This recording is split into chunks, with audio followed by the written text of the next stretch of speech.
Hey lovers! So spaghetti bolognese is an Italian cuisine. However, we have found ways to make it a little bit Nigerian. And today I will be sharing my recipe for spaghetti bolognese whilst I tell a very short story. My name is Ehi and you're welcome to my kitchen.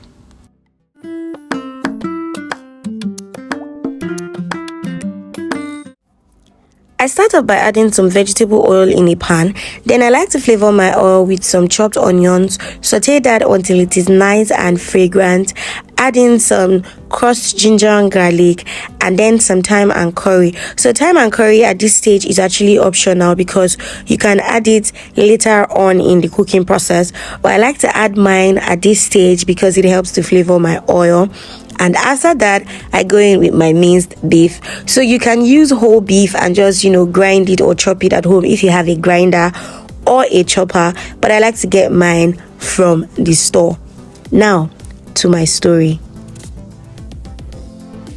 I remember when I was still in junior school, right? I used to assist my mom in the kitchen before then, run some small errands in the kitchen, chop vegetables, chop onions, open the seasoning, bring the salt, all of this kind of kitchen errands. So I used to run all of those errands before then, but I'd never really gotten involved in the cooking process because, to be honest, at my early, teen days, I didn't like the kitchen. I'd rather sit in the sitting room with my dad whilst he's listening to news because I didn't want them to send me on errands. But my mom would come and she'd be like, "You're a lady. Stand up from that place.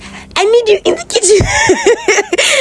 Those days were just so funny because why am I actually sitting in the sitting room watching TV with my dad when my mom is in the kitchen? It wasn't just, now that I think about it, it didn't really make sense. And my mom really did a good one. Anyway, so she would usually come and drive me in the kitchen, come and watch me while I'm cooking and assist and all of that. My elder sister was always in the kitchen. At that point I think she was already making food and all, but my mom would do most of the cooking. So there was this day that I think we made stew or soup. I can't really remember, but I was supposed to be actively involved in that cooking process. That day they would say add the maggi, I'll add it, I'll stir, I'll cover it, they'll say check it after 5 minutes, that kind of thing.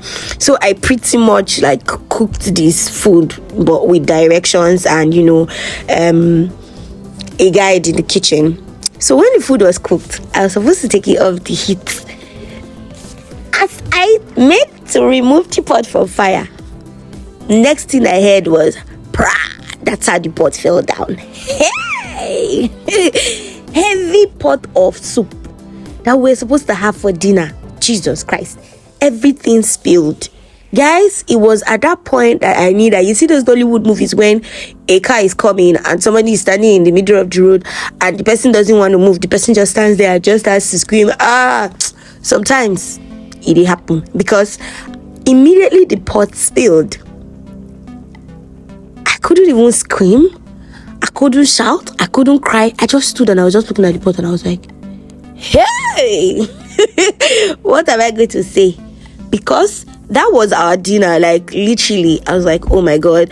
I stood there for the long years. Then I think it was my brother, my immediate other brother, who entered the kitchen first, and he just saw the pot and he's like, "Mommy, we finished it." See, the rest of that story is actually history. But at the end of the day, I think I ended up not eating that day because I felt too bad. I mean, they made something else for dinner, just something quick, I think noodles or something, but I was too, sad to eat. And now, Nigerian home, of course, they could dye me 1 or 2 slabs. Anyway, after then, I had a phobia for the kitchen because in my head, I'm like, the first time I'm trying to cook and I spill, soup and all. So I had a phobia for the kitchen. If you tell me to go close to pots on fire or more, I need to go. There's nothing you're talking about. There's nothing you are saying. So I actually never thought that I was going to be a kitchen lover and, like to stay and, cook in the kitchen until fast forward to, sometime down the line, the cooking thing just really automatically just devolved on me. The way we do these things in the Nigerian home. So when your elder one is washing plates, somehow your elder one graduates and no longer washes plates, and then the whole mantle for washing plate now devolves on you. Yeah, basically. So the cooking thing just sort of devolved on me somehow, and I found myself cooking. And little by little, I found myself loving to cook. Okay, guys, that's the end of my story. Don't forget to subscribe to my channel if you haven't done that already. Just please click the subscribe button below and turn on post bell notifications so that you can be notified each time I post a new video. Don't forget to like this video and share it with as many people as you can share it with, because guys, please help my channel grow. And don't forget to leave a sweet comment in the comments below.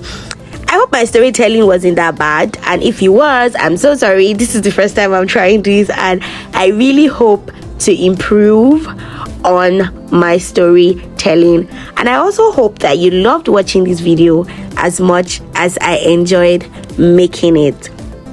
Alright guys, bye.